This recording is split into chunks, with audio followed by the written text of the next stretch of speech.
आज हम फिल्टर्स के बारे में बात करेंगे। अभी तक आप लोगों ने half wave rectifier, full wave rectifier और ब्रिज रेक्टिफायर्स के बारे में अध्ययन किया है। इन तीनों प्रकार के रेक्टिफायर्स में जैसे कि आपने देखा कि यदि इनपुट एसी वोल्टेज की यदि हम बात करें तो इनपुट एसी वोल्टेज में एक साइकिल में फर्स्ट हाफ साइकिल जो होता है वो पॉजिटिव और नेक्स्ट हाफ साइकिल नेगेटिव होता है।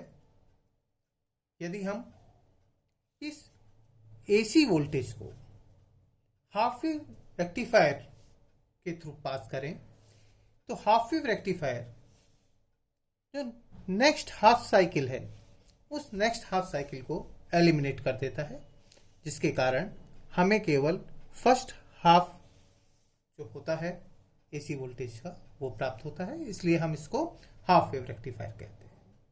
जबकि फुल वेव रेक्टिफायर के अंदर जो दोनों हमारे पास में हाफ्स हैं इनपुट वोल्टेज के, वो दोनों के दोनों यूनिडायरेक्शनल हो जाते हैं, यानी कि जो नेगेटिव आउटपुट था इनपुट था वो पॉजिटिव आउटपुट में कन्वर्ट हो जाता है।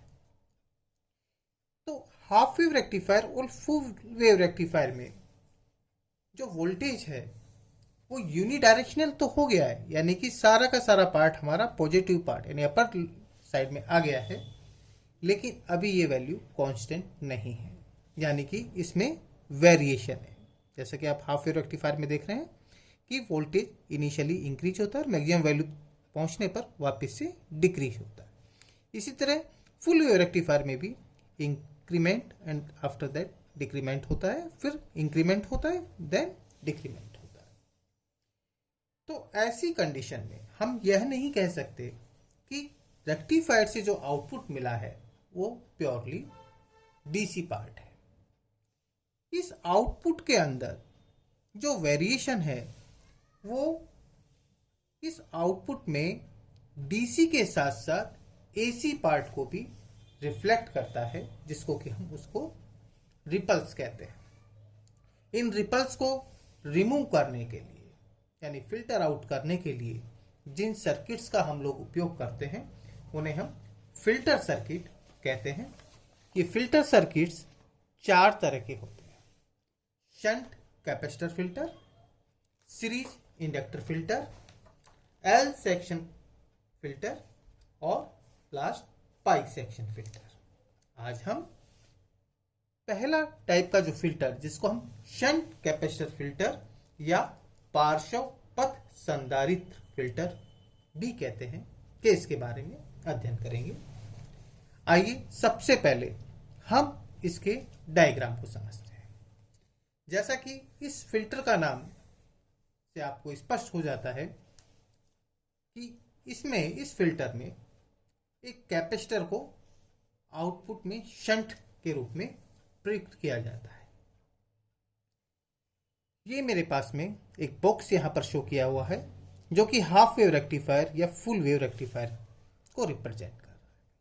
यदि इसके आउटपुट में मैं एक कैपेसिटर शंट फॉर्म में लगा देता हूँ तो उस कंडीशन में ये मेरा जो डॉटेड बॉक्स है ये शंट कैपेसिटर फिल्टर कहलाता है और उसके कॉरस्पॉन्डिंग जो एंड पॉइंट्स हैं कैपेसिटर के वहाँ पर लोड रेजिस्टेंस RL प्रयुक्त किया जाता है। इस कैपेसिटर C का जो निर्धारण है वो इस प्रकार से किया जाता है कि इस कैपेसिटर की जो प्रतिबाधा है XC जो कि 1/ωc के बराबर होती है, इस प्रतिबाधा का मान लोड प्रतिरोध की तुलना में बहुत कम हो, जिससे कि जो कैपेसिटर है वो जो हमारा पल्सेटिंग आउटपुट मिल रहा है, ये जो आउटपुट है हाफ वेव रेक्टिफायर और फुल वेव रेक्टिफायर का जो पल्सेटिंग आउटपुट है इसको ये बाईपास कर सके। फिल्टर के रूप में यह कैपेसिटर जब इसमें से जो आउटपुट हमारा बाईपास हो रहा है, आउटपुट में से जो बाईपास होगा वो केवल अल्टरनेटिंग कंपोनेंट्स जो है प्रत्यावर्ती घटक है उसी को ही ये बाईपास करेगा और फिल्टर के रूप में जो कैपेसिटर है ये चार्ज होना स्टार्ट करेगा, यानी आवेशित होकर के ऊर्जा को संग्रहित करेगा। और जब लोड पर वोल्टेज का मान घटता है तो ऐसी स्थिति में ये आवेशित संधारित्र स्वयं लोड द्वारा अनावेशित होकर आउटपुट वोल्टेज जो कि लोड रेजिस्टेंस के कॉरस्पॉन्डिंग आपको प्राप्त होगी उसको कांस्टेंट बनाए रखने का प्रयास करेंगे। आइए अब इसका हम फिजिकल कैलकुलेशन करते हैं। जब रेक्टिफायर के डायोड में से करंट फ्लो होती है तो उस स्थिति में जो हमारे पास में आउटपुट वोल्टेज है, स्पंदमान जो वोल्टता है, पल्सेटिंग वोल्टेज, ये कहाँ तक EM वैल्यू तक इंक्रीज होता है, जिससे कि संधारित्र का आवेशन भी क्या होगा, इस EM वोल्टेज तक क्या होगा, चार्ज होना प्रारंभ हो जाएगा। जब निर्गम वोल्टता का मान कम होता है तो संधारित्र का अनावेशन जो है प्रतिरोध RL में से प्रारंभ हो जाता है। जैसा कि अभी आपको बताया है, प्रतिरोध RL के द्वारा अनावेशन परिपथ के टाइम कांस्टेंट मीन्स RLC, कोई भी RC सर्किट है तो उसका टाइम कांस्टेंट को हम RLC से डिफाइन करते हैं। वो तो जो संधारित्र का जो अनावेशन है वो टाइम कांस्टेंट RLC के ऊपर डिपेंड करेगा। तो हम ये मान लें किसी पर्टिकुलर टाइम t पर जब संधारित्र डिस्चार्ज हो रहा है तो उस पर्टिकुलर टाइम t पर संधारित्र पर विभव का मान किसके बराबर होगा, EM exponential minus t over RLC। या इसको हम लिख सकते हैं एक्सपोनेंशियल जो टर्म है इसको एक्सपेंड करें और केवल फर्स्ट टर्म इसके अंदर लें तो EM 1 minus t over RLC लिख सकते हैं, जो कि इसका अप्रोक्सीमेट वैल्यू होगा। अब ये मान लें कि दो जो हमारे पास में क्रमागत शिखर्स हैं इनके बीच का टाइम इंटरवल कैपिटल T के बराबर है।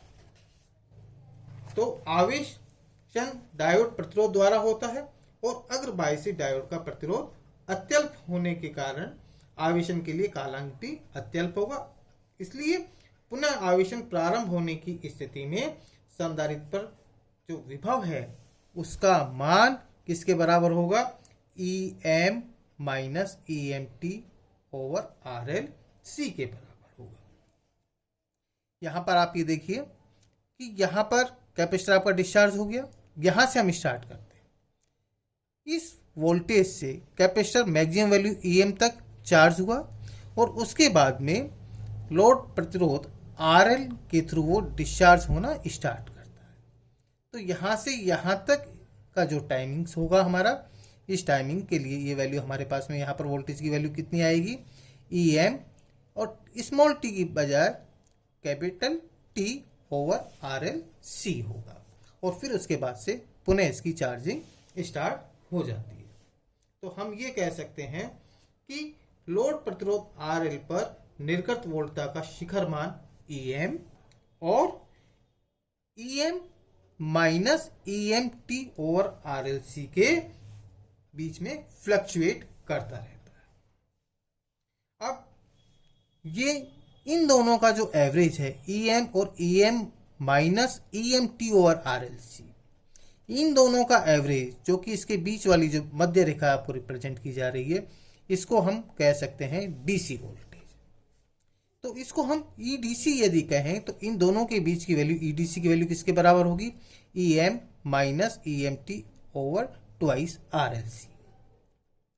तो EDC की टर्म में इस फिगर को हम लिख सकते हैं, जो सेंटर पार्ट है हमारा वो EDC voltage, upper part EDC plus EMT over twice RLC और लास्ट नीचे वाला जो पार्ट होगा EDC minus EMT over twice RLC के बराबर होगा।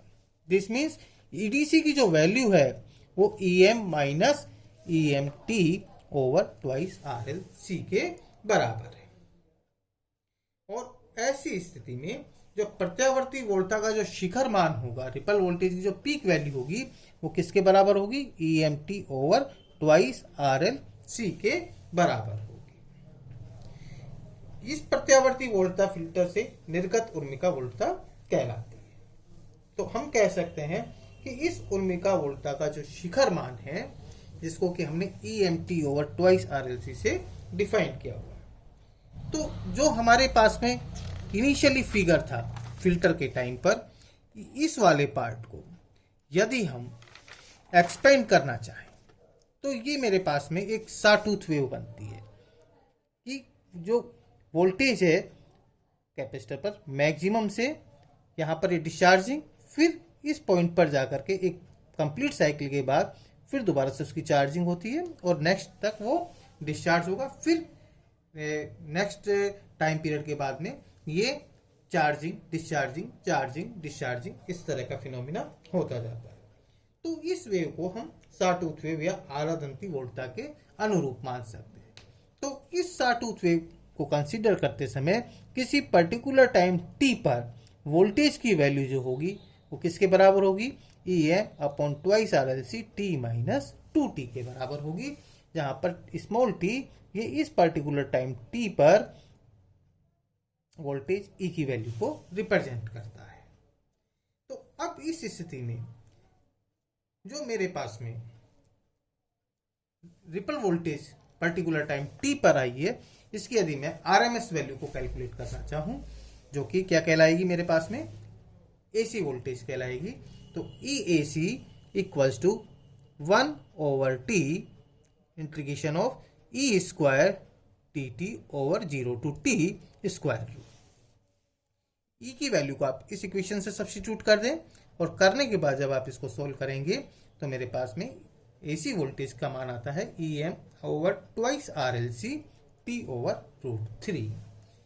तो रिपल फैक्टर की परिभाषा से, जैसा कि रिपल फैक्टर के बारे में आप जानते हैं, रिपल फैक्टर किसके बराबर होता है, रिपल फैक्टर जो है AC वोल्टेज और DC वोल्टेज का अनुपात होता है।